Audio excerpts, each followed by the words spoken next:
Hey guys, my name is Mike. This is Tech Tuesday. This is $180. This big puppy, right, is a lot different than its $50 counterpart, just the normal Xbox controller. But this is still a premium device, so it's not made for everybody. It's probably made for about 5% of gamers out there, but let's get into it. So the first thing you notice when you pick this up is it's heavy. It's way heavier than a normal controller. I don't know the specs, but maybe I'll put them up. The front of it looks like a normal Xbox controller, other than a few color differences and this little weird paddle right here. But we'll get into that. Around the top, looks pretty normal. Around the bottom, looks pretty normal. And then it doesn't really change until you look at the back, and there's a couple switches and a couple little paddles. But first, before we get into that, so first we need to talk about accessories. And this is the little box bag thing that you get with it. If you go ahead and open this up, you'll see inside there's a little pocket right here that you get your little cable. And then right here is the base of it. You have a little couple accessories with different analog sticks. You get this little tiny tool. Don't forget this. It's really annoying when you do, but it's pretty nice. Also, this case also comes with a second feature, which if you see right here on the bottom, there's these three little prongs. You can go ahead and, if I can do this right, go ahead and shove that right there, and it will actually charge for you. So if you come around the back side, right? All right, so on the back side, right, you got this little tiny flap, you open it up, and there's a USB-C port. So you go ahead and plug that USB-C in there, and you can charge your controller right in the dock. So that's pretty fancy, honestly. All right, so let's talk about this device. First of all, again, the front looks pretty similar to the other device, except for a couple things. First, these analog sticks and the D-pad can be removed and replaced. Again, you get some accessories in your bag. But also, with the analog sticks, if you use that little tool, you can go ahead and put it in this hole. All right, so my camera's not focusing, but you can turn this inside here with that little tool, and you can change the tension of the analog stick. So if you want more tension, if you want less tension, you can have it, which is honestly pretty sweet and cool with customization. But also on the front, you get these three little lights right here. You can't really see them, and you get this button, which is pretty fantastic. Now what this button does is you can have three different presets on the controller and the default preset. So you can go into the Xbox app on your computer or on your Xbox, and you can go ahead and set the different paddles to different buttons and have that on a different preset, and all you have to do is press the button. It's really nice. That means when you're playing Call of Duty or you switch over to Fortnite and the control scheme doesn't match, and you can just press a button if you already preset it, and boom, you're good to go. All right, so now moving on to the bottom of the device, you have these two ports, the audio jack, mic jack, and you have the Xbox accessory jack. This one has been around since the Xbox One. Might not go away, it might go away, who knows? Going to the top, really the sync button right here and the USB-C. I'm so glad it's not micro USB, but this device has been out for a while, so it could have been, but I'm glad that they went ahead and upgraded it from the Xbox Elite Controller 1. Xbox Elite Controller 2, this is just a mouthful. I really wish they would change. Xbox's names are just awful, right?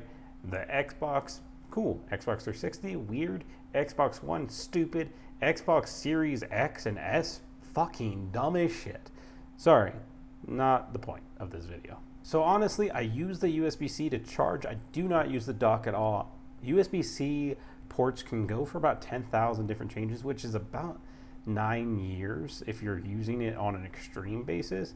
And I don't want this controller for 9 years. Like, that's cool. I don't need it. All right, moving on to the back. Here is the serial number. I went ahead and covered that so y'all can't steal my warranty. Anyways, you have these selector switches, right, which is pretty cool. So if you have it on the top, it goes down further. If you have it on the bottom, it goes down just a little bit. And again, if you're a Goldilocks main, you can go ahead and get it just right. And then you get these four paddles. I'm going to go ahead and take two of them off so we can see it. But you get these two paddles. So you go ahead and wrap your hand around, and you can just press them with your little tiny other fingers with this on your triggers. But you can go ahead and map these to usually the A, B, X, and Y buttons, but it's super nice. When you're going ahead and playing, you don't have to go this and press, hey, A to jump. You can go ahead and press A to jump or B to slide.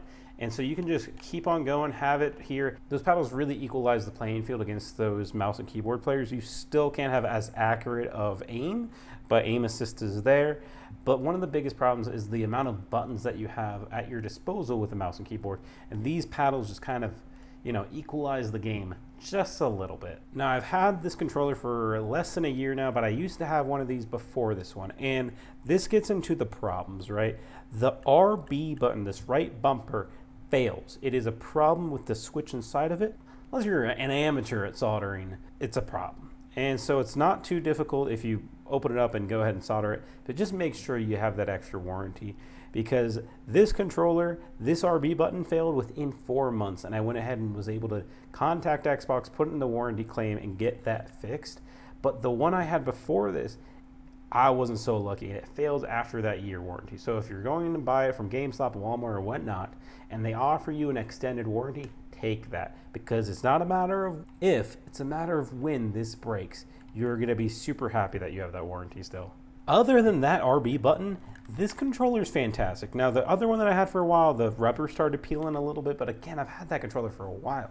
This one, it's still in pretty great condition, and I just love it. I use it almost every single day. If I'm gaming, I hate mouse and keyboard, so this lets me play how I want to play. It feels great, and so just like every other tech video that I put out, I don't talk about the specs because they don't really matter. But if you care about them, I'll go ahead and in the description, there'll be a link to the Microsoft Store or whatever website that puts you to the specifications for this device. So Microsoft has just started putting out a core version of this device, which doesn't have any of the paddles, doesn't have the case, and doesn't have any of the accessories, which is kind of a bummer because you want the paddles. The paddles are great.